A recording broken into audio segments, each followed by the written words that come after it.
Hello everyone. तो हम लोग कर रहे थे गुप्तोत्तर काल और कुछ ऐसा इशू आ गया था, सेशन बीच में ही मुझे बंद करना पड़ा था। और ये क्लास इतनी इंपॉर्टेंट है आप लोगों के लिए कि मैं आपको छोड़ भी नहीं सकती।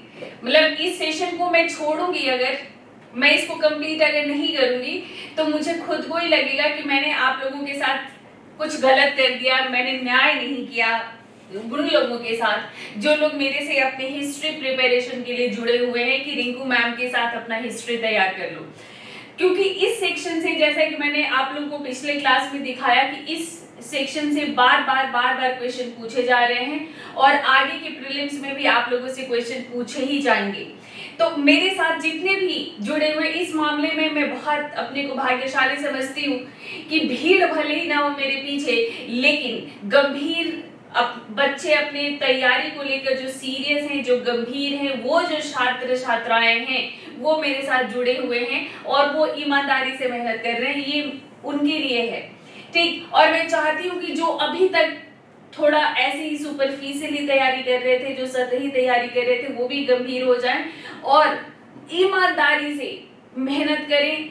और हमें ये अपने आप से ये सवाल हमेशा पूछते रहा करें कि ये समय जो मैं दे रहा हूँ अपनी तैयारी को, क्या मैं 100% दे रहा हूँ? और अगर मैं नहीं दे रहा हूँ तो आगे मेरा फ्यूचर क्या होगा? मैं अपने पेरेंट्स को क्या रिप्लाई करूंगा? मैं अपने पड़ोसियों को, अपने परिवार वालों को मैं क्या रिप्लाई करूंगा कि भाई मैं इतने दिनों तक क्या कर रहा था? तो इसलिए आप चैन से जीना है, चैन से भविष्य में जीना है तो जाग जाओ, अभी से जाग जाओ और अभी से सीरियस हो जाओ। तो जो आधा रह गया था उसको आज हम लोग पूरा करेंगे, और जिसमें हम लोगों ने ये सभी प्रीवियस ईयर के क्वेश्चंस मैंने आप लोगों को दिखा दिए थे। और मैंने आप लोगों को थोड़ी परेशानी होती है कि भाई कैसे याद करें इतने सारे शास्त्रों का नाम। तो मैंने आपको बताया कि भाई प्रैक्टिस मेक्स मैन परफेक्ट। तो जैसे जैसे आप प्रैक्टिस करोगे आपको याद होता चला जाएगा। तो हमने बात किया था कि भाई गुप्तों के बाद किस किस क्षेत्र में कौन कौन आ गया था। थानेश्वर में पुष्यभूति वंश से लेकर बल्लभी का मैत्रक, पंजाब में हुण आ गए थे। ठीक। तो पंजाब में जो हुण आ गए थे, हुणों का की वजह से ही पराजय क्या कहिए, पतन हुआ गुप्तों का। और हुणों का जो मुख्य जो नेता था, वो कौन था? तो वो था आप लोगों का तोरमाट। ठीक। तो हुणों का जो मुख्य नेता था वो तोरमाट था, और तोरमाट के नेतृत्व में ही हुणों ने जो गुप्त, जो कि पाटलिपुत्र और उत्तर प्रदेश को अपना वो बनाकर, बेस बनाकर, उज्जैन को अपना केंद्र बनाकर जो शासन कर रहे थे, उनके इन क्षेत्रों पर उन्होंने कब्जा कर लिया था। सिर्फ पाटलिपुत्र वाला एरिया रह गया था। ठीक है। तो जो ये पूरा जो मध्य प्रदेश वाले क्षेत्र में इसका अपना कब्जा रहा। और तोरमाट का जो पुत्र था कौन? तो मिहिरकुल। आप लोगों को पूछा जाएगा कि तोरमाट और मिहिरकुल कौन थे? ठीक। तो तोरमाट का पुत्र था मिहिरकुल। थोड़ी सी शाइनिंग आ रही है आप लोग का फ्रंट का, पर मुझे लगता है कि लिखा हुआ शायद ही क्लियर है एकदम, है ना? तो तोरमाट का पुत्र था मिहिरकुल का जो है ये अपने ग्वालियर अभिलेख में मिहिरकुल को पृथ्वी का स्वामी कहा गया है। ठीक। और 530 ईस्वी के आसपास मिहिरकुल को यशोधर्मन ने पराजित किया था। और यशोधर्मन का अभी तक नाम नहीं पूछा गया है। यशोधर्मन जो था ये कहाँ का राजा था? तो यशोधर्मन जो था ये मालवा का स्थानीय राजा था, और इसको श्रेय जाता है मिहिरकुल को पराजित करने का। मिहिरकुल, तोरमाट कौन थे? ये हुण नेता थे। तोरमाट का पुत्र था मिहिरकुल, फिर से रिपीट कर रही हूं। और ये जो मिहिरकुल था ये शैव धर्म को मानता था। बौद्धों का ये शत्रु था। और कल्हड़ अपनी राजतरंगिणी में ये चर्चा करते हैं कि श्रीनगर में इसने एक टेंपल बनवाया था, एक इसने जो है शिव मंदिर बनवाया था। किसने? मिहिरकुल ने। ठीक। तो यशोधर्मन क्यों फेमस है इतिहास में? तो इतिहास में यशोधर्मन इसीलिए फेमस है, मशहूर हैं किस लिए? तो यशोधर्मन मशहूर है क्योंकि यशोधर्मन ने मिहिर कुल को डिफीट किया था, मिहिर कुल को पराजित किया था, हुनों को पराजित किया था, और वो क्षेत्र जो गुप्तों से छीन कर इन्होंने जीता था, कब्जा किया था, उसको इन्होंने वापस से मालवा वाले क्षेत्र को जीता था। हालांकि कश्मीर वाला, पंजाब वाला क्षेत्र भी हुनों ने जीता था तब। तो यशोधर्मन जो कि एक क्या है, तो ये एक लोकल रूलर है समझ लो। और जैसे कि विक्रमादित्य का आप लोग पढ़ते हैं कि उज्जैन के राजा थे विक्रमादित्य, वैसे ही ये एक लोकल रूलर थे, और ये एक बहुत ही बहादुर थे। ये मंदसौर प्रशस्ति से पता चलता है। तो ये मंदसौर प्रशस्ति किससे जुड़ा हुआ है? तो मंदसौर में हमें कुमारगुप्त का भी अभिलेख मिलता है जो गुप्त शासक था, पर मंदसौर प्रशस्ति यशोधर्मन के नाम से ज्यादा जाना जाता है। ठीक, और प्रशस्ति का मतलब समझते ही है कि प्रशंसा, प्रेज। तो इसमें कहा गया है कि ये जो मिहिर कुल है ये एक चक्रवर्ती राजा थे। ठीक, और इनकी जो सबसे बड़ी उपलब्धि रही वो जो रही हुनों की पराजय। ठीक, तो 535 ईस्वी तक यशोधर्मन का शासन समाप्त हो गया था, और इनके वंश के बारे में बहुत ज्यादा हम लोग को जानकारी नहीं मिलती है। ठीक है, अब बात करते हैं हम लोग कन्नौज के मौखरी वंश की। कन्नौज पर ये मौखरी जो थे ये क्या थे? तो ये भी गुप्तों के सामंत थे।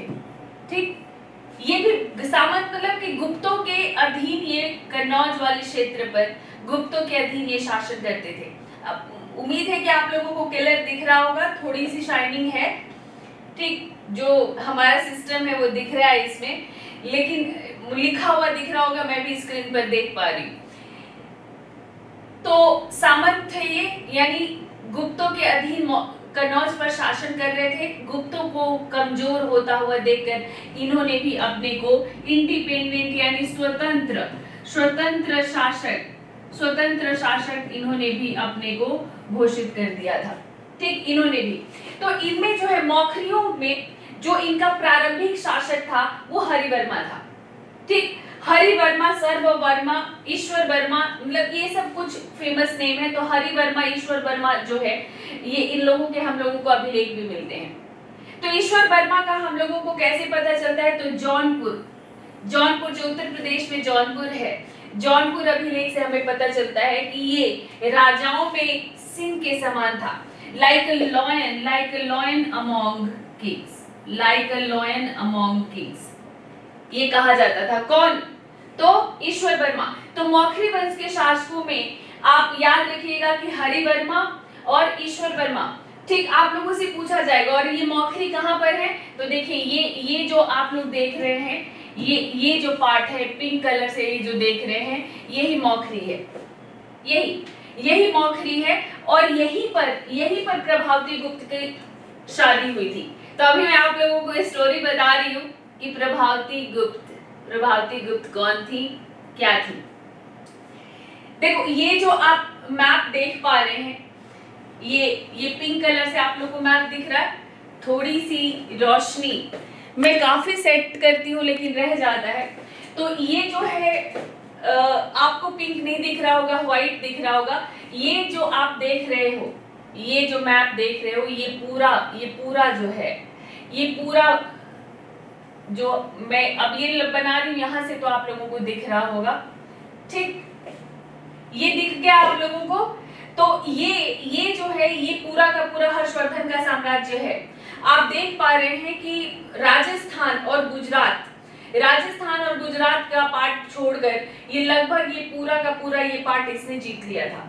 तो उत्तर भारत पर लगभग, राजस्थान में कुछ पार्ट, तो उत्तर भारत पर लगभग किसका शासन रहा? तो ये वर्धन डायनेस्टी का। और ये शुरू में नहीं हुआ था।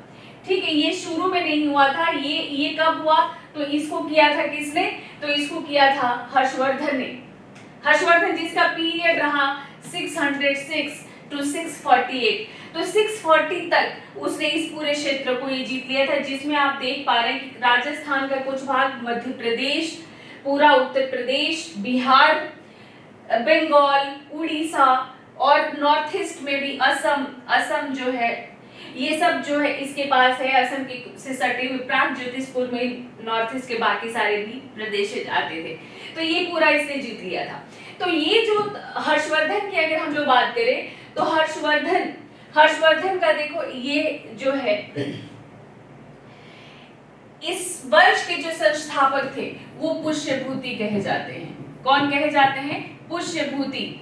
ठीक, ये पुष्यभूति कहे जाते हैं और इन्हीं के नाम पर ये पुष्यभूति वंश भी कहलाता है। पर इनके शासकों ने इन्होंने वर्धन टाइटल लगाया। ठीक, तो इसलिए ये वर्धन डायनेस्टी भी कहा जाता है। तो सबसे जो नोन रूलर रहा वो कौन?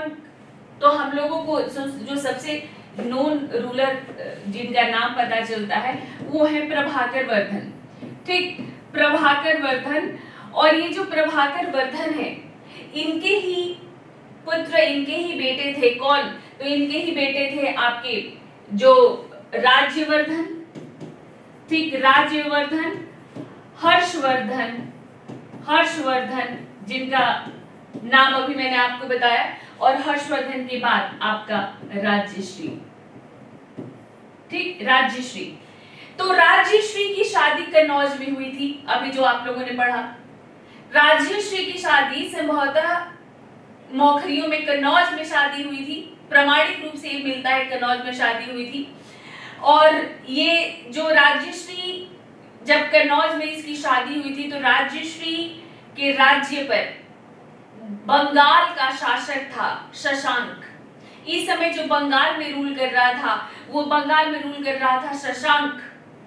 तो उसने हमला किया था कन्नौज पर। राज्यश्री का पति मारा गया था और राज्यश्री को जब बचाने राज्यवर्धन गया था, ये बात है 6ठी शताब्दी की ही, मतलब 5वीं शताब्दी के अंदर 6ठी शताब्दी। तो 6ठी शताब्दी माना जाता है जब राज्यवर्धन बचाने गया था राज्यश्री को, तो राज्यवर्धन भी मारा गया और उसने राज्यश्री को कैद में डाल दिया था। तो राज्यश्री को बचाने हर्षवर्धन गया, राज्यश्री को बचाने हर्षवर्धन गया।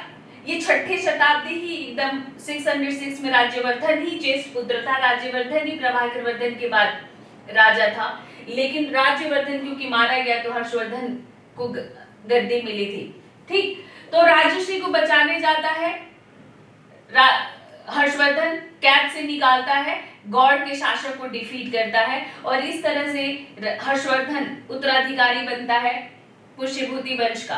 और इसको कन्नौज भी मिल जाता है क्योंकि इसकी बहन का कोई पुत्र नहीं था, तो इसको कन्नौज भी मिल जाता है और ये कन्नौज को अपनी राजधानी बनाकर शासन करता है। तो इन लोगों का जो प्रारंभिक राजधानी था वो प्रारंभिक राजधानी था स्थानेश्वर। और ये यूपीएससी आप लोगों से 2021 के प्रीलिम्स में पूछ चुकी है। स्थानेश्वर जिसको थानेश्वर कह दिया जाता है, जिसको बोलचाल की भाषा में हम क्या कह देते हैं? थानेश्वर।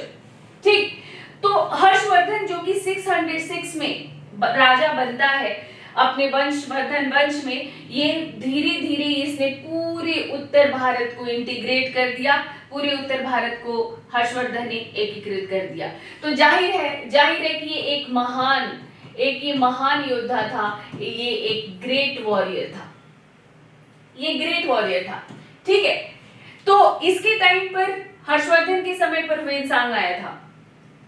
हर्षवर्धन के समय पर ह्वेनसांग आया और ये लगभग 629 से 645-46 तक हर्षवर्धन के दरबार में रहता है ये।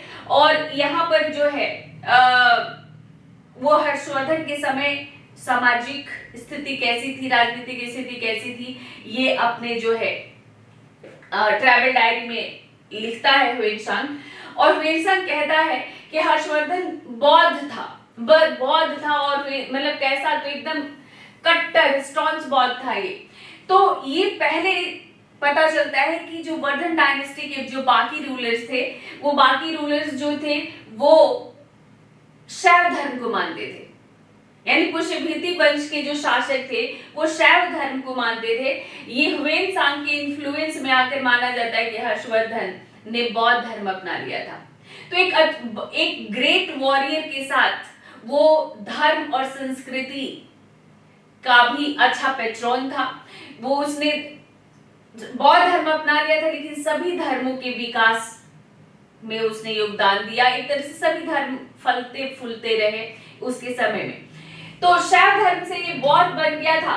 और हर्षवर्धन की अगर हम लोग बात करें तो हर्षवर्धन जो है इसके दरबार में वाण भट्ट, ठीक, इसके दरबार में वाण भट्ट थे, एक कवि मयूर थे। वाण भट्ट ने लिखा है, वाण भट्ट की आत्मकथा जो हजारी प्रसाद द्विवेदी की है। वाण भट्ट ने हर्षचरित लिखा। ये सब संस्कृत के पोएट्स हैं और हर्षचरित से हमें हर्षवर्धन के बारे में काफी जानकारी मिलती है, ठीक है। तो हर्षवर्धन के बारे में भरपूर जानकारी हमें वाण भट्ट की किताब हर्षचरित से ही मिलती है, थोड़ा बहुत हमें हुमायूं से भी मिलता है। तो यहाँ पर वो कहते हैं हर्षवर्धन के बारे में कि उसने विजय पताका तो फहराई, साथ में उसका प्रशासन कैसा था उसकी भी थोड़ी हम लोगों को जानकारी मिलती है। तो प्रशासन की अगर हम लोग बात करें तो हर्षवर्धन ने ऑलमोस्ट जो गुप्त शासकों ने जो प्रशासनिक व्यवस्था स्थापित की थी वैसी ही थी, यानी वही भुक्ति, विषय, विधि, उसी तरह से प्रशासनिक इकाइयां बनी हुई थी और वैसे ही शासन करता है। लेकिन हर्षवर्धन के समय में भूमि अनुदान और बढ़ गया, ठीक, यानी लैंड ग्रांट अगर हम लोग बात करें तो लैंड ग्रांट और हर्षवर्धन के समय में बढ़ गया। और जो विकेंद्रीकरण की नीति जो गुप्त शासकों ने शुरू की थी वो हर्षवर्धन ने भी किया। जो आप जो देख रहे हो ये जो इतना बड़ा जो इसने जो अंपायर खड़ा किया है, इसमें वो अलग अलग क्षेत्र में खुद कन्नौज में रहा और अलग अलग क्षेत्र में उसने अलग अलग सरदार अपने अलग अलग जो है प्रतिनिधि अपॉइंट कर दिए। तो विकेंद्री इस वजह से हर्षवर्धन के बाद से एकदम से समझ लो कि उत्तर भारत में हम लोग क्या देखते हैं, तो उत्तर भारत का एकदम से फिर पतन ही हो जाता है। और मतलब पतन इन द सेंस केंद्रीकृत शासन का, बहुत सारे जो है इसमें जो है गुर्जर प्रतिहार इनके बाद आएंगे और धीरे धीरे वो भी एक बार यूनिफिकेशन की कोशिश करेंगे।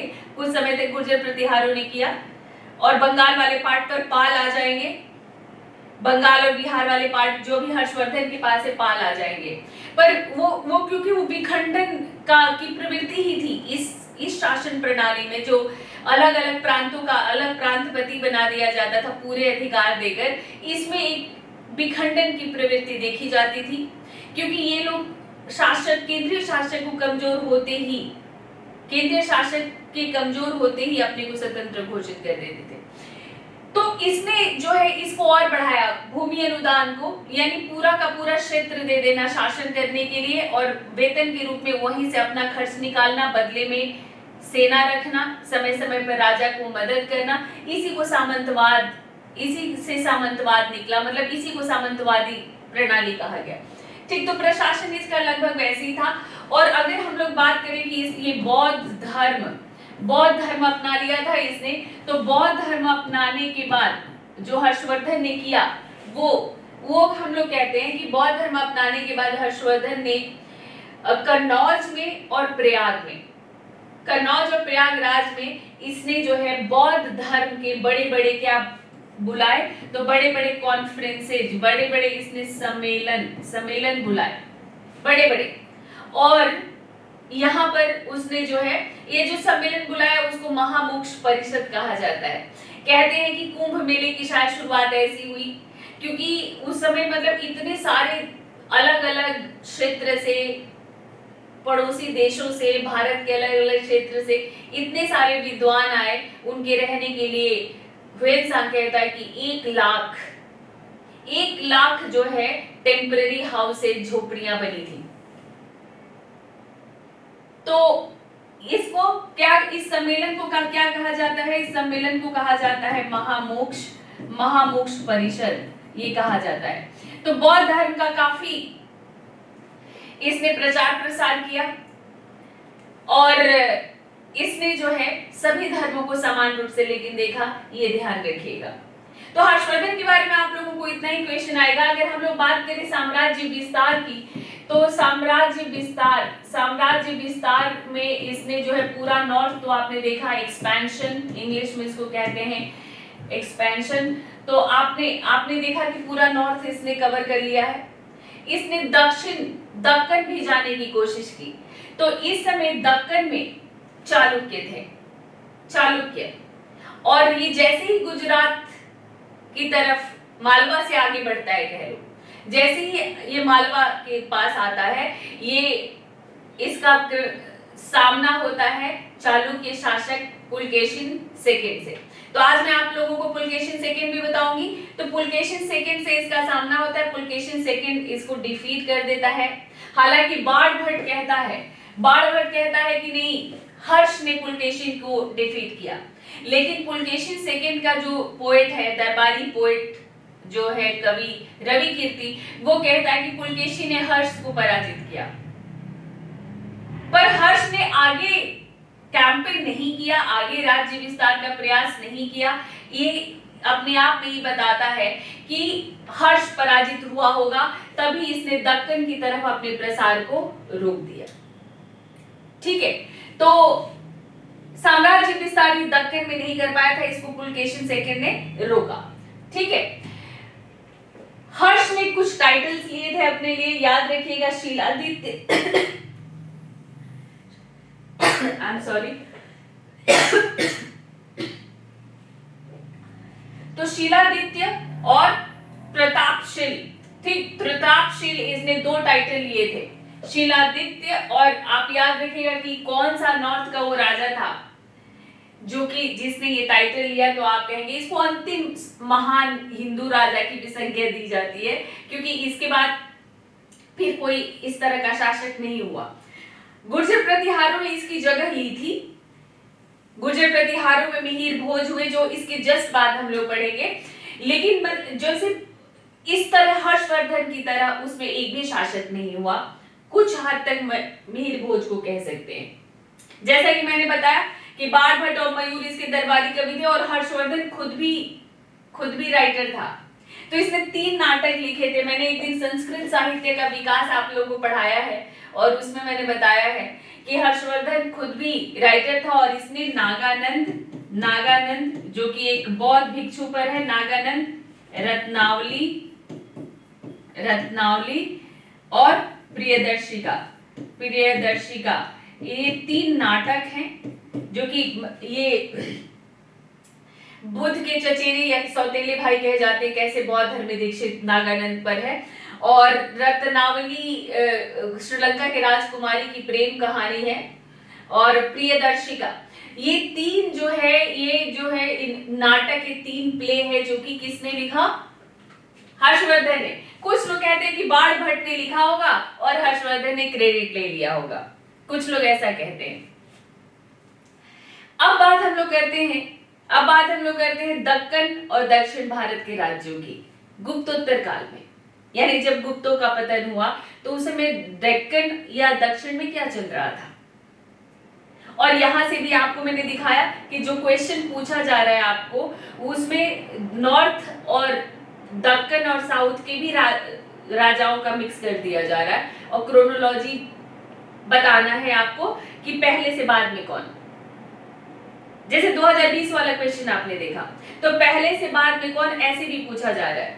तो इस समय गुप्तोत्तर काल में डेक्कन में कौन है, यानी अगर हम लोग बात करें कि 6ठी शताब्दी के उत्तरार्ध, 7वीं शताब्दी, 8वीं शताब्दी में यहाँ पर क्या हो रहा है, तो दक्कन आप लोग समझ रहे होंगे। डेक्कन की अगर हम लोग बात करें तो ये वाला जो वो है, इसको हम लोग दक्कन कहते हैं, है ना, इसी को हम लोग कहते हैं। और यहाँ पर जो शासक थे उनका इन्फ्लुएंस आंध्र तक जाता था। तो ये जो दक्कन है, ये शुरू में आप क्या देखते हैं कि यहाँ पर मौर्य काल में आते हैं सातवाहन। ठीक, सातवाहन मतलब मौर्योत्तर काल कह लो। मौर्य जब कमजोर हो गए थे तब इनका उद्भव होता है। बाकी तो चंद्रगुप्त मौर्य का अधिकार था दक्कन पर, गुजरात पर। तो मौर्योत्तर काल में सातवाहन आते हैं, और सातवाहनों का जब पतन हो जाता है, लगभग 300 साल तक इन्होंने शासन किया। तो सातवाहनों के बाद कौन आता है, तो सातवाहनों के बाद आते हैं वाकाटक। ठीक, वाकाटक। तो इस वाले क्षेत्र में तो आ जाते हैं वाकाटक आ जाते हैं। ठीक, ये उधर गुजरात में नहीं है, ये गुजरात पर कब्जा करने के लिए ही, गुजरात को, मालवा को अपने अधिकार में रखने के लिए वाकाटकों के साथ चंद्रगुप्त द्वितीय, जिसे चंद्रगुप्त द्वितीय विक्रमादित्य कहते हैं, उसने अपनी बेटी प्रभावती गुप्त की शादी की थी। तो इस क्षेत्र में वाकाटक है, पर ये वाला जो क्षेत्र है, जो कृष्णा गुंटूर वाला जो एरिया है आंध्र प्रदेश में, यहाँ पर सातवाहनों के ही सामंत हैं, आ जाते हैं इक्ष्वाकु।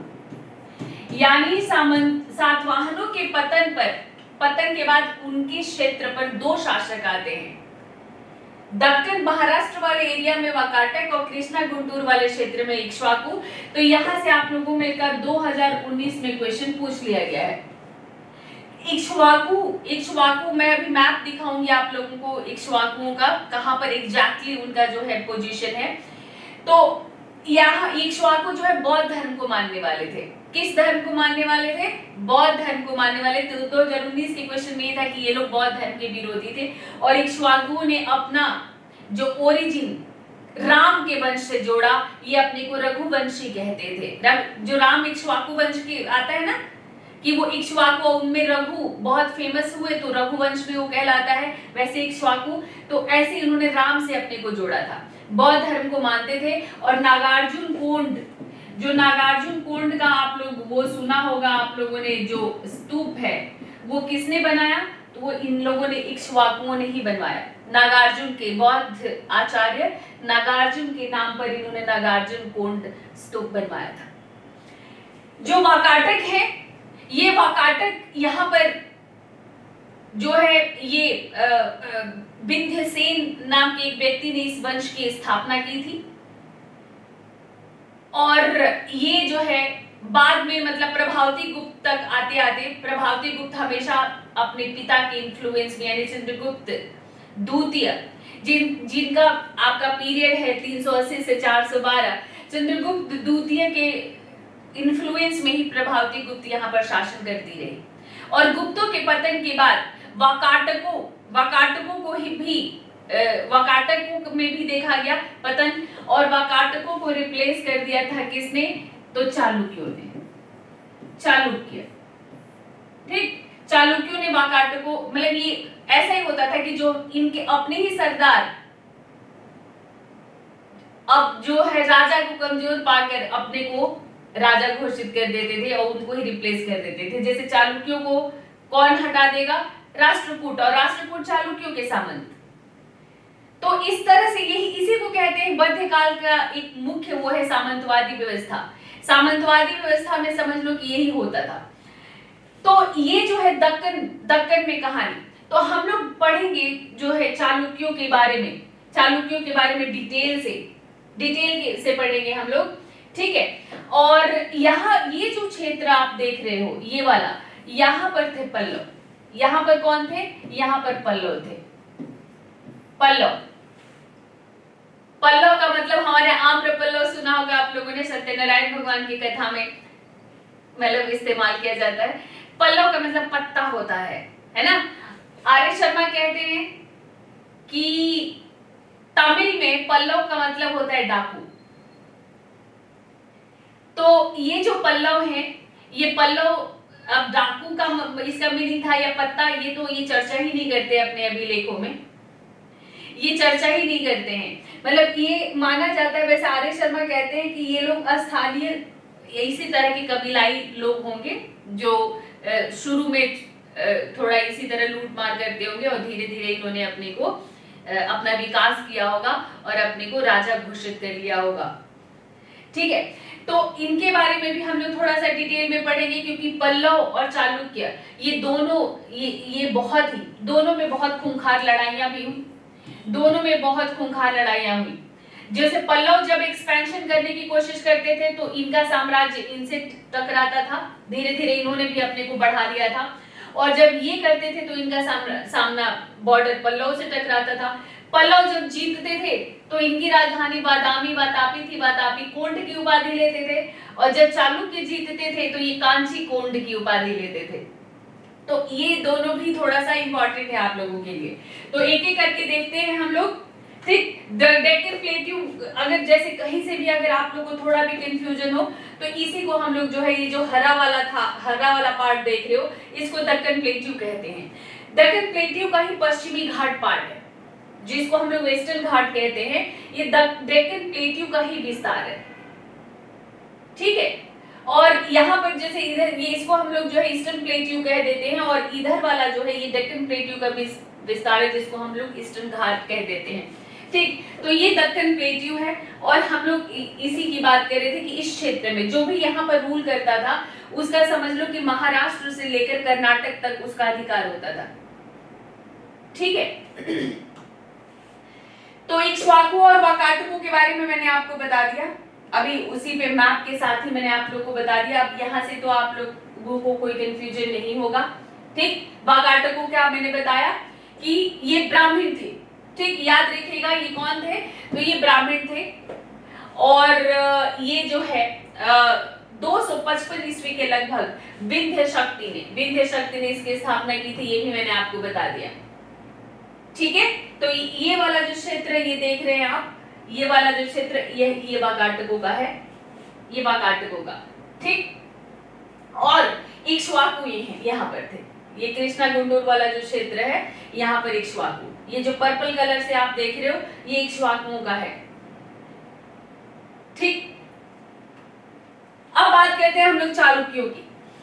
चालुक्य, जिसमें आप लोगों ने नाम किनका सुना होगा, तो आप लोगों ने नाम सुना होगा पुलकेशिन, पुष्यभूति लिख रही थी मैं, पुलकेशिन सेकंड, आपके एनसीईआरटी में भी है पुलकेशिन सेकंड, जिसने अभी जैसा कि मैंने बताया कि हर्षवर्धन को पराजित किया था, और इस वंश का महान शासक। लेकिन चालुक्यों का जो है ये इसका जो संस्थापक सिंह विष्णु माना जाता है, और चालुक्यों की बाद में कई शाखाएं हो गई थी। तो अगर हम लोग बात करें कि चालुक्यों की कई शाखाओं की, सभी शाखाओं की हम लोग बात करते हैं, तो देखो ये जो चालुक्य थे, यहाँ पर सबसे पहले जो आया, सबसे पहला जो चालुक्य का जो पहला शाखा आया, उसको हम लोग कहते हैं बादामी या वातापी। ठीक, ये कर्नाटक, वातामी इनकी राजधानी थी, तो बादामी या वातापी के चालुक्य। ठीक है, और इसी समय जो इसका भाई पुलकेशिन सेकंड का भाई विष्णुवर्धन ने, पुलकेशिन सेकंड के समय उसने कहां पर, तो उसने जो ये पूर्व के चालुक्य कहे जाते हैं, यानी बेंगी जो कि आंध्र प्रदेश में है, तो बेंगी के चालुक्य कहे जाते हैं। ठीक, और राष्ट्रकूटों के पतन के बाद बल्कि मतलब यहीं से वो संबंधित इन्हीं के खानदान के वो लोग, तैलप ने जो है उसने क्या किया कर दिया था कि उसने जो है एक शाखा यहाँ पर बनाया, उसको हम लोग कहते हैं कल्याणी के चालुक्य। ठीक, ये कल्याणी जो है ये महाराष्ट्र और तेलंगाना के बॉर्डर पे कल्याणी के चालुक्य। और एक इन लोगों ने कहां पर रखा, तो एक इन लोगों ने यहाँ पर समझ लो, यहाँ ये जो है ये गुजरात। ठीक, तो एक गुजरात में एक शाखा आ गई थी, और गुजरात वाली जो शाखा थी उसको क्या कहा गया, अनिलवाड़ा के चालुक्य। ठीक, अनिलवाड़ा इनकी राजधानी थी गुजरात में, तो ये अनिलवाड़ा के चालुक्य कहे गए। अनिलवाड़ा के चालुक्य बाद में अपने को बाद में सोलंकी भी कहने लगे थे, मतलब क्योंकि आसपास का वो था। तो इस तरह से समझ लो कि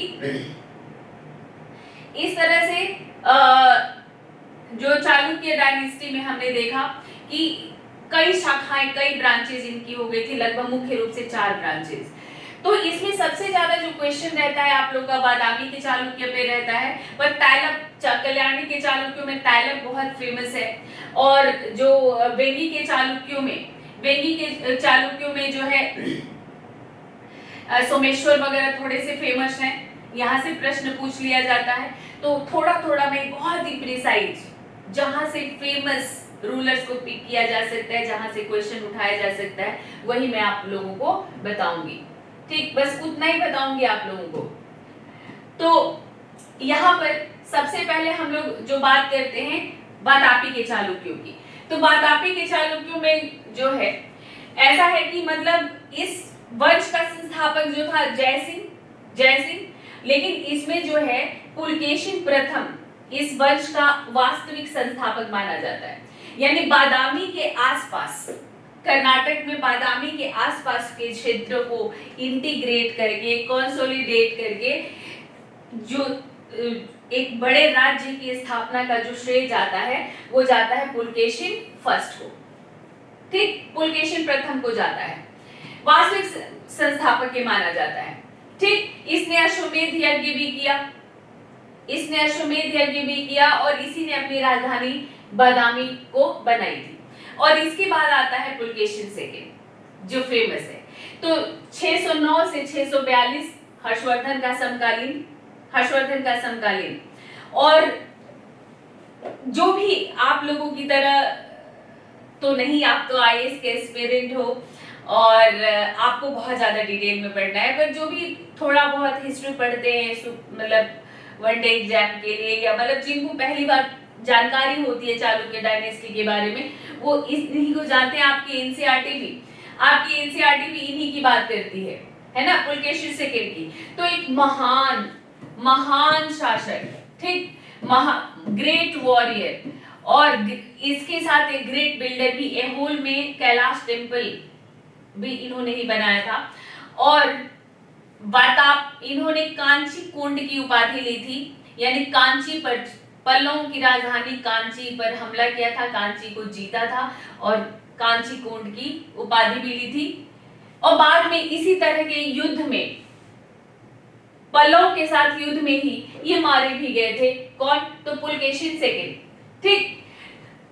इनके ही भाई जो है विष्णुवर्धन, यह इनका याद रखिएगा कि हर्षवर्धन के साथ इन्हीं का युद्ध हुआ था, ठीक। हर्षवर्धन जो कि पुष्यभूति डायनेस्टी वाला, वो तो आप नहीं भूलोगे, तो इनका ही युद्ध हुआ था। और ऐहोल अभिलेख, ठीक है, ऐहोल अभिलेख किससे जुड़ा हुआ है? तो ऐहोल अभिलेख जुड़ा हुआ है पुलकेशिन से जुड़ा हुआ है। जो पहला सेशन है उस सेशन के साथ पीडीएफ अटैच्ड है, उसमें आपको लाइन बाय लाइन सारी चीजें लिखी हुई मिलेंगी। जो पहला सेशन इसका है पार्ट 1, ठीक। और ये पार्ट 2 पूरा मैंने आप लोगों का एक्सप्लेन कर दिया ताकि आपके दिमाग में रहे, ये भूल जाता है आदमी, ठीक है। तो ये ऐहोल अभिलेख कहाँ मिलता है हमें? तो ऐहोल का जो कैलाश मंदिर है वहां पर, ठीक, कैलाश मंदिर पर, ऐहोल के कैलाश मंदिर पर की दीवारों पर ये पुलकेशिन का जो दरबारी कवि था रवि कीर्ति, ये आपके क्लास 7 के एनसीईआरटी में भी दिया हुआ है। रवि कीर्ति ने लिखा था कि मतलब पुलकेशिन की बहुत तारीफ लिखता है और कहता है कि हर्ष अब हर्ष नहीं रहा, यानी पुलकेशिन द्वितीय ने पराजित कर दिया, ठीक। वो कहता है पुलकेशिन द्वितीय ने पराजित कर दिया, किसको पराजित कर दिया? तो हर्षवर्धन, ठीक। तो इसी के समय, पुलकेशिन द्वितीय के समय, जैसा कि मैंने बताया कि विष्णुवर्धन ने बेंगी के चालुक्य वंश की स्थापना की थी, ठीक है। अब बात करते हैं हम लोग जो है कल्याणी के चालुक्य की। तो ये कल्याणी के चालुक्य, ये पश्चिमी चालुक्य कहे जाते हैं। ये जो कल्याणी के चालुक्य हैं, ये क्योंकि ये इन लोगों का जो वो है स्टेटस है, तो जो आप लोग देख पा रहे हैं कि यहाँ पर है वेस्ट में, ठीक। तो इसलिए ये लोग पश्चिम के चालुक्य और बेंगी वाले पूर्व के चालुक्य कहे जाते हैं। तो इसका जो संस्थापक था वो भीम प्रथम था, ठीक, भीम फर्स्ट इसका संस्थापक था। और यहाँ पर इसका जो राजनीतिक इतिहास शुरू होता है तैल या तैलप द्वितीय से शुरू होता है, ठीक। तैल या तैलप द्वितीय के समय से तैल या तैलप इसको कहते हैं। और ये सबसे फेमस, इस वंश का सबसे फेमस राजा हुआ। तो राष्ट्रकूटों को पराजित किया था इसने, जो है अनिलवाड़ा के चालुक्यों के साथ मिलकर, ये और एक दो स्थानीय राजाओं के साथ मिलकर इसने अपना एक अलायंस बनाया था और राष्ट्रकूटों की राजधानी मलखेड़ को जला दिया था, आग लगा दी थी, मतलब राष्ट्रकूटों को खत्म करने के लिए। और जब राष्ट्रकूट खत्म हो गए थे तो उसी मान्यखेत, जो राष्ट्रकूटों का कैपिटल था, मान्यखेत में इसने जो है अपना कैपिटल स्थापित किया था। तो ये जो है, और ये क्योंकि राष्ट्रकूटों ने चालुक्यों को वहां से जो वातापी, जो दक्कन वाला क्षेत्र है, वहां से हटा दिया था। तो ये भी चालुक्यों का ही एक वंशज था जिसने राष्ट्रकूटों को खत्म कर दिया। तो मेरुतुंग, याद रखिएगा, आज के लिए ऐसे बहुत क्वेश्चन पूछे जाते हैं। मेरुतुंग एक राइटर है और संस्कृत, और इनकी जो किताब है उसका नाम है प्रबंध चिंतामणि। प्रबंध चिंतामणि। तो प्रबंध चिंतामणि से जानकारी मिलती है कि तैलक द्वितीय ने परमार शासक मुंज पर 6 बार आक्रमण किया था, 6 बार, लेकिन मुंज ने इसको हर बार पराजित किया। हम लोग अगले फेज में राजपूत शासक पढ़ेंगे। इसमें जो है विक्रमादित्य, विक्रमादित्य काफी फेमस राजा हुआ और उसने चालुक्य विक्रम संवत चलाया था। और विक्रमादित्य के दरबार में, विक्रमादित्य 6th, कुल 14 विक्रमादित्य हुए ना, तो 2 दिन विक्रमादित्य इस वंश में भी हुए। तो विक्रमादित्य के दरबार में रहते थे जो है बिल्हड़। बिल्हड़ का नाम याद रखिएगा। तो बिल्हड़ ने क्या, कौन सी बुक लिखी है? तो विक्रमांक देव चरित। ठीक, विक्रमांक देव चरित किसने लिखा? तो बिल्हड़ ने। बिल्हड़, इसके दरबार में विक्रम, इसी मतलब इनके ऊपर ही ये विक्रमांक देव चरित है। और मिताक्षरा, जो कि याज्ञवल्क्य की स्मृति पर टीका है। मिताक्षरा के लेखक थे कौन? विज्ञानेश्वर। तो मिताक्षरा से आप लोगों का क्वेश्चन पूछा जा चुका है 2021 के प्रीलिम्स में। आपको मिताक्षरा से क्वेश्चन पूछा गया था कि मिताक्षरा में लिखा क्या है, उत्तराधिकार को लेकर मिताक्षरा में क्या नियम बताया गया है। और इसी वर्ष में सोमेश्वर तृतीय हुआ, सोमेश्वर थर्ड, ये भी एक फेमस, और उसने खुद एक बुक लिखी मानसोलास। ये सब याद रखना, आप लोग भूलना मत। ये सब ऐसे एकदम नोट्स बना लेना, पीडीएफ आपके पास है ही। तो ये एक शिल्प शास्त्र पर, हैंडीक्राफ्ट, आर्टिशन आर्ट पर जो है ये एक बुक थी, और ये मानसोलास इन्होंने लिखी है, तो याद रखिएगा। ठीक, इस वंश का अंतिम शासक तैल तृतीय का पुत्र सोमेश्वर चतुर्थ था। फिर बाद में इनका पतन हो गया और कल्याणी राज्य 3 राज्य में विभक्त हो गया था। ये जहां पूरा का पूरा ये समझ लो कि फैला हुआ था, महाराष्ट्र से ये तेलंगाना और आंध्र प्रदेश तक। तो इसमें जैसे आपका देवगिरी में यादव डायनेस्टी आ गई थी। अलाउद्दीन खिलजी जब पढ़ेंगे तो इनको जीतता है वो। वारंगल में काकतीय डायनेस्टी आ गई थी। वारंगल की राजधानी थी इसमें जो है ये तेलंगाना में ही वारंगल है। ठीक है, और ये यहाँ पर द्वार समुद्र में कौन आ गया था? तो द्वार समुद्र में आ गया था होयसल डायनेस्टी, होयसल वंश। तो ये द्वार समुद्र भी आप लोगों से इस बार 2023 के प्रीलिम्स में पूछ लिया गया है। द्वार समुद्र कहां पर है? द्वार समुद्र कहां पर है? तो आज का जो है तेलंगाना, उसी में द्वार समुद्र पड़ेगा, आंध्र तक ये नहीं जाएगा, एक बार आप चेक कर लेना। ठीक, अब बात करते हैं हम लोग पूर्वीय चालुक्य, बैंगी के चालुक्यों की। तो ये देखिए, ये इन लोगों का स्थिति है, ये मतलब ये पूरी तरह से कहां पर? तो ये कृष्णा गोदावरी जो रिवर है वहां पर है ये लोग। तो ये कृष्ण तथा गोदावरी नदी के बीच स्थित है इनका राज्य, बैंगी, आंध्र प्रदेश। ठीक, तो ये जो है यहाँ पर आज की डेट में बैंगी कहां पर है? अगर पूछा जाए आपसे बैंगी कहां पर है, तो ये आंध्र प्रदेश के गोदावरी जिले में जगह है पेड्रुवेगी में लोकेटेड है ये।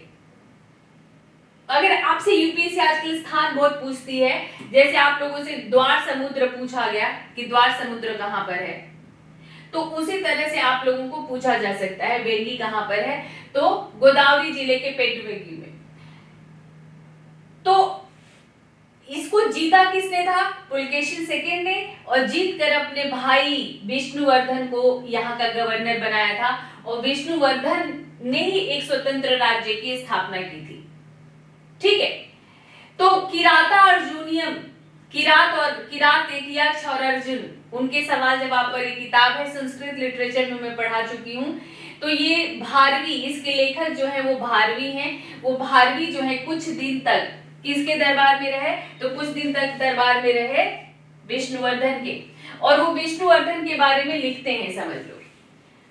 अब बात करते हैं हम लोग अनिलवाड़ा के चालुक्यों की। तो अनिलवाड़ा के चालुक्यों का बस ये समझ लो कि जब राजपूत वंश जब हम लोग पढ़ते हैं तो राजपूत वंश में ये आ जाते हैं। ठीक, ये लाट का चालुक्य भी इनको कहा जाता है। भुवड़ प्रथम इनका शासक था। भुवड़ प्रथम एक तरह से ऐसा माना जाता है कि वही वास्तविक संस्थापक रहा इसका। और इस वंश में जो है मूलराज प्रथम हुआ।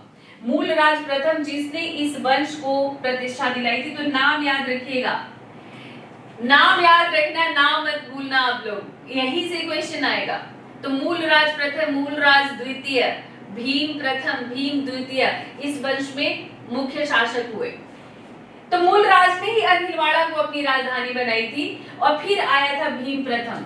तो भीम प्रथम कब? जब गजनवी का आक्रमण हुआ था। कहां पर? सोमनाथ के मंदिर पर। तो भीम प्रथम जो है शासक था। और आबू के जो दिलवारा टेम्पल्स हैं, जो दिलवारा टेम्पल्स हैं, जैन टेम्पल्स, उनको किसने बनाया? तो उनको जो है भीम प्रथम। तो भीम प्रथम जो है वास्तुकला में जो है ये काफी जो है आगे रहा।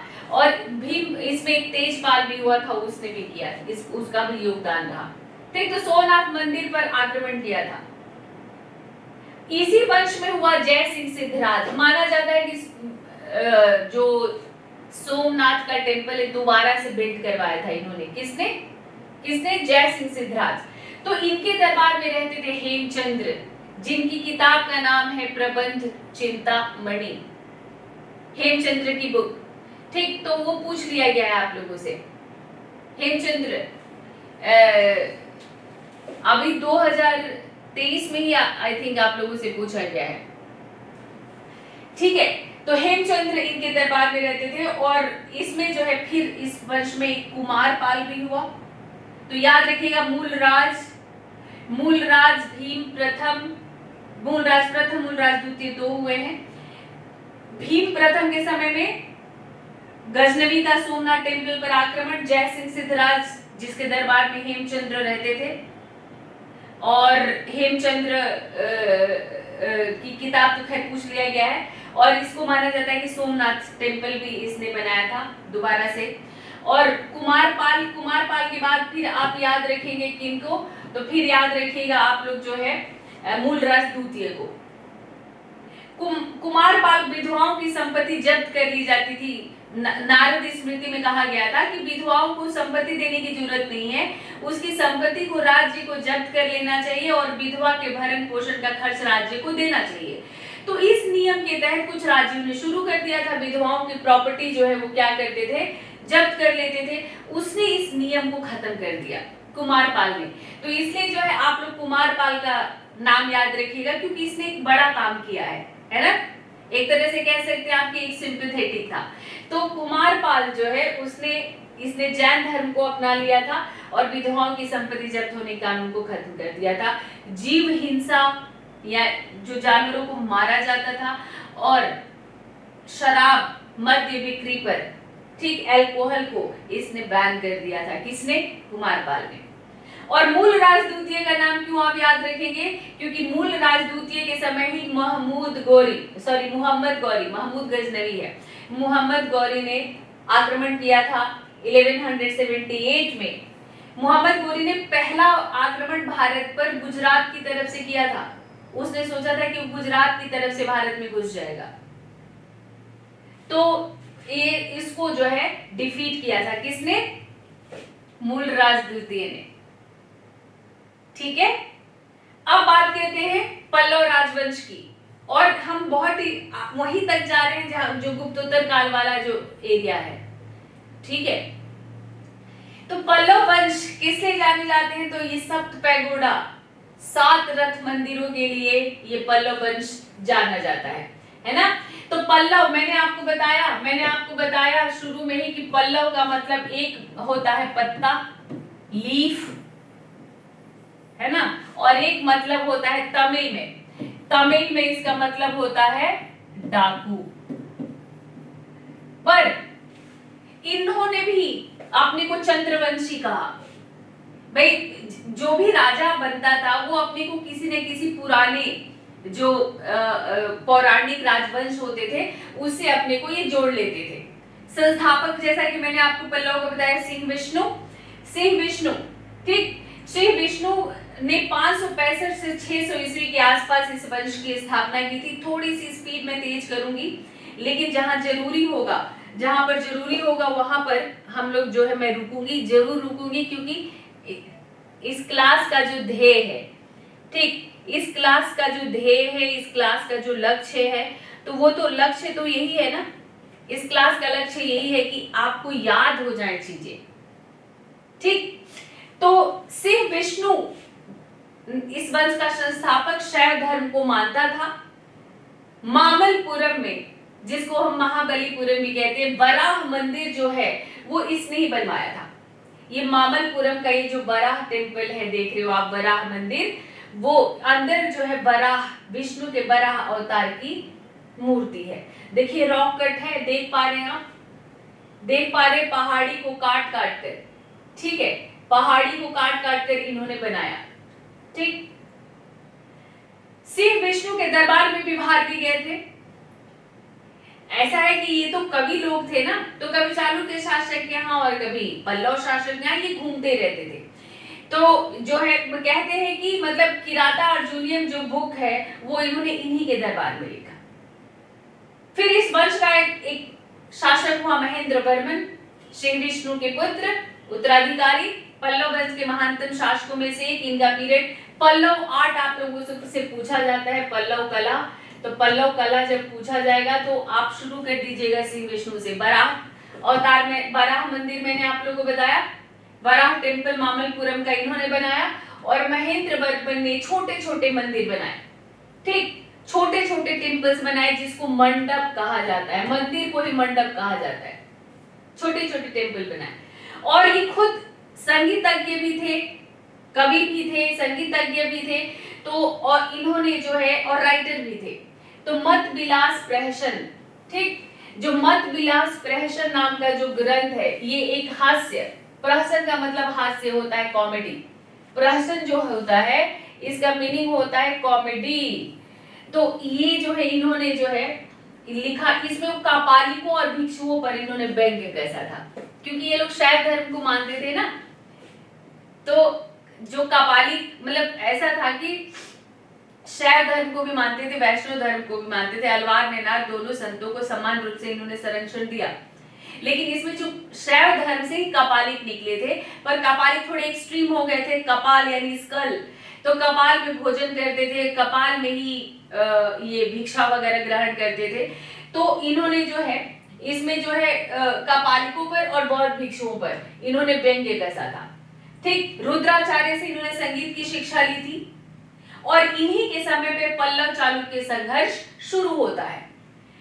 पुलकेशिन द्वितीय इनके समय पर ही आक्रमण करता है, और इनको हराकर पुलकेशिन द्वितीय ने कांची कोंड का उपाधि लिया था, यानी कांची को जीतने वाला, कांची पर विजय प्राप्त करने वाला। तो महेंद्र वर्मन के उत्तराधिकारी हुए नरसिंह वर्मन फर्स्ट, ठीक है। तो ये जो नरसिंह वर्मन फर्स्ट है, नरसिंह वर्मन ने समझ लो कि यही मामल के नाम से जाने जाते हैं, इन्हीं के नाम पर मामल्लपुरम है। मामल यानी बहादुर, बाहुबली, मामल का मीनिंग होता है बाहुबली। तो इन्होंने जो है अपने पिता का बदला लेने के लिए वातापी पर हमला किया। इसी हमले में पुलकेशिन द्वितीय मारा गया युद्ध करते हुए, और इन्होंने फिर उसी खुशी में विजय स्तंभ बनवाया था नरसिंह वर्मन यानी मामल ने, ठीक। तो ये बादामी में मल्लिकार्जुन मंदिर है। मल्लिकार्जुन मंदिर के पीछे एक पत्थर पर ये अभिलेख लिखा गया है, ये मल्लिकार्जुन मंदिर है बादामी में। बादामी का मल्लिकार्जुन मंदिर है। बादामी चालुक्यों की राजधानी थी। चालुक्यों की राजधानी में उन्होंने एक पत्थर पर लिखवाया। पत्थर पर क्या लिखवाया उन्होंने? वातापी कोंड, वातापी का अपहर्ता, वातापी को जीतने वाला, ठीक। और इसी समय इन्होंने महामल यानी बहादुर, बाहुबली, महामल, जो मामल कहा जाता है शॉर्ट में, मामल का टाइटल लिया था। तो याद रखिएगा कि कब मामल्लपुरम बहुत फेमस हो चुका है, जब से चीनी राष्ट्रपति को बुलाया था मोदी जी ने वहां मीटिंग करने के लिए, ठीक है। इस विजय का उल्लेख जो है कई जगह मिलता है जो वातापी कोंड वाला इन्होंने टाइटल लिया था। इन्होंने श्रीलंका भी जीता था, ठीक, लंका भी विजय किया था, और काशकटी ताम्रपत्र और महावंश जो कि बौद्ध ग्रंथ है उसमें भी ये मेंशन है महावंश के 47 अध्याय में कि लंका का राजकुमार मानवर्मन भारत के राजा नरसिंह वर्मन के दरबार में रहता है,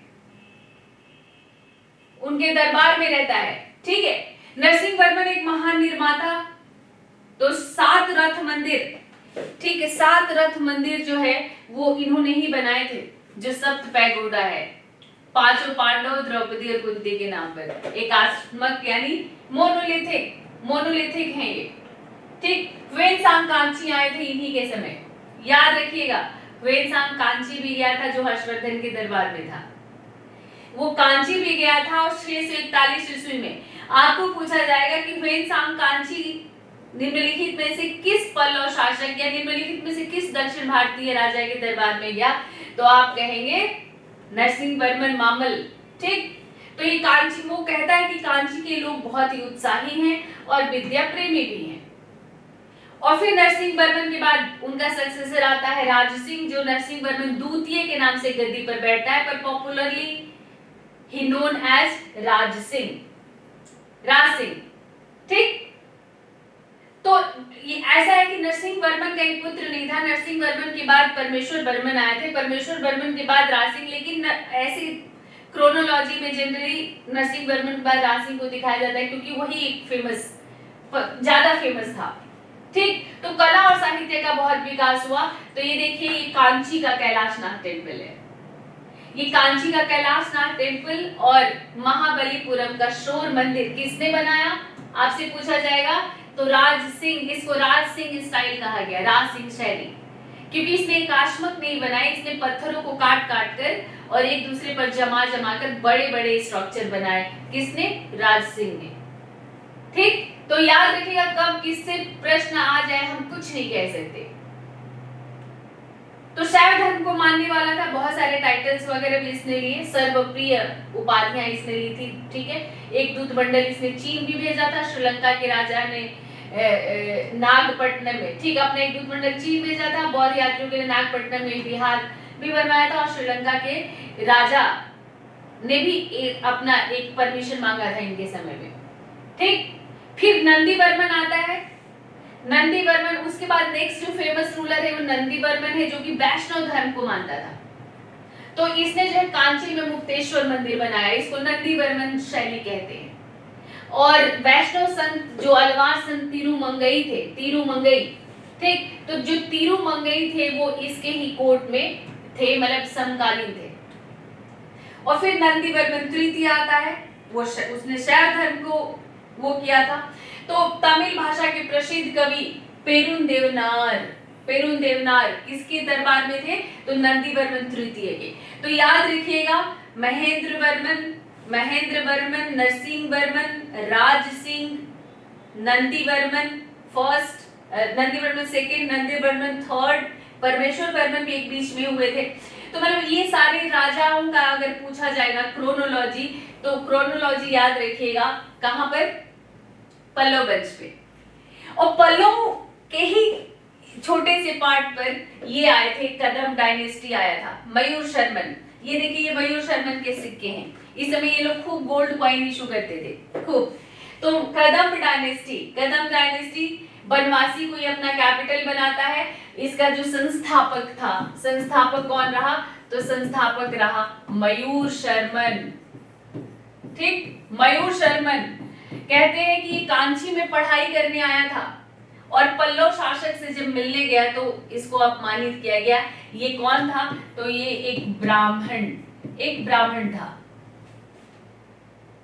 तो इसने कुछ जंगली जाति यानी जो बनवासी कह लो, यहाँ पर जो जंगल में रहने वाले जो लोग थे उनको इसने मोटिवेट किया, एकत्रित किया और एक इसने सेना खड़ी की और पल्लवों का ही प्रदेश जीत लिया और अपने राज्य की स्थापना की, जिसको कदम्ब वंश कहा गया, कदम डायनेस्टी कहा गया, ठीक। तो ये देखिए, ये पल्लवों का ही पार्ट था, ये पल्लवों का ही पार्ट था। आप देख पा रहे हैं इस छोटे से पार्ट में उसने बनवासी को अपनी राजधानी, वैजयंती भी इसको कहते हैं, वो बनाई थी। तो पल्लवों का समकालीन, पल्लवों का समकालीन। और इसके दूसरे जो है पल्लवों के ही समकालीन गंग थे। ये देख पा रहे हैं आप, यहाँ पर ये बीच वाला जो पार्ट था यहीं पर गंग आए थे। ठीक, गंग मतलब पल्लवों के पूरब में था, पल्लवों के राज्य, और जैसे कि उनका राज्य पूरब में पल्लवों के राज्य और पश्चिम में कदंबों के राज्य के बीच में ये मैसूर के गंग कहे जाते हैं। पूर्वी गंग जो उड़ीसा में थे और ये पश्चिम के गंग कहे जाते हैं। ये दोनों एक ही वंश से थे ऐसा नहीं कह सकते कि दोनों एक ही वंश के थे, क्योंकि वो दोनों का अलग था। जहां पूर्व के गंग यानी उड़ीसा वाले जो गंग थे, वो जहां पर जो है हिंदू धर्म को मानते थे, शैव धर्म, वैष्णव धर्म को मानते थे। ये जो पश्चिम के गंग थे, ये जैन धर्म को मानते थे और बहुत सारे भूमि अनुदान दिए इन्होंने। तो देखिए, मैंने जैसा कि बताया कि ये कदम डायनेस्टी और ये पल्लव डायनेस्टी, ये बीच में जो है ये गंग है। ठीक, ये सब हम लोग बात कर रहे हैं 6वीं से 8वीं शताब्दी के बीच की। एग्जैक्ट किसी का डेट है, किसी का नहीं है। तो उम्मीद है कि आप लोगों को गुप्तोत्तर काल उत्तर भारत से लेकर दक्षिण भारत तक क्लियर हो गया होगा। इसको 2 बार 3 बार रिवाइज करना और सभी जो राजाओं का जो क्रोनोलॉजी है उसको नोट कर लेना और कंपेरेटिव स्टडी भी करना। कंपेरेटिव यानी नॉर्थ में जब ये था तो साउथ में कौन था, ठीक इस तरह से, ताकि क्रोनोलॉजी आपकी क्लियर रहे। डेट याद रहेगा तो वैसे ही हो जाएगा, थोड़ा सा कंपेरेटिव करोगे तो डेट भूलोगे भी तो भी कर पाओगे ऐसे क्वेश्चन। तो आज लास्ट डेट है, आज 9 नवंबर है। ठीक, आज 9 नवंबर और आज लास्ट डेट है अप टू 50% डिस्काउंट और 6 मंथ का एक्सटेंशन, अप टू 50% डिस्काउंट और 6 मंथ का एक्सटेंशन। और यहाँ पर जो है इंडिया के टॉप एजुकेटर्स आपको पढ़ाएंगे और साथ में आप लोगों को अनलिमिटेड एक्सेस अनअकैडमी के प्लेटफॉर्म पर मिलेगा। सभी कोर्सेज में प्रीलिम्स और मेंस का टेस्ट सीरीज भी मिलेगा आपको साथ में, और ये बाइलिंगुअल बैच होगा। 2025 का ये फाउंडेशन बैच है, ये सभी एजुकेटर्स आपको पढ़ाएंगे, साथ में आपको complete study material, test series और 1-to-1 मेंटरशिप भी मिलेगा। कोर्स महंगा अगर लगे एक साथ पे करने की जरूरत नहीं है, आप EMI बनवा सकते हैं। महीने का आपको 4000 रुपया मैनेज करना है। रिंकू लाइव मेरा कोड है, मेरे कोड को यूज कीजिए, मेरे कोड से आइए, मुझे खुशी होगी और मैं आपके लिए जो भी कर सकती हूँ जरूर करूंगी। पूरा सहयोग आपकी तैयारी में मेरा रहेगा। तो thanks for watching this session. फिर नेक्स्ट सेशन में मिलेंगे, तब तक ध्यान से पढ़ते रहिए, मन लगा के पढ़ते रहिए। Take care, bye bye.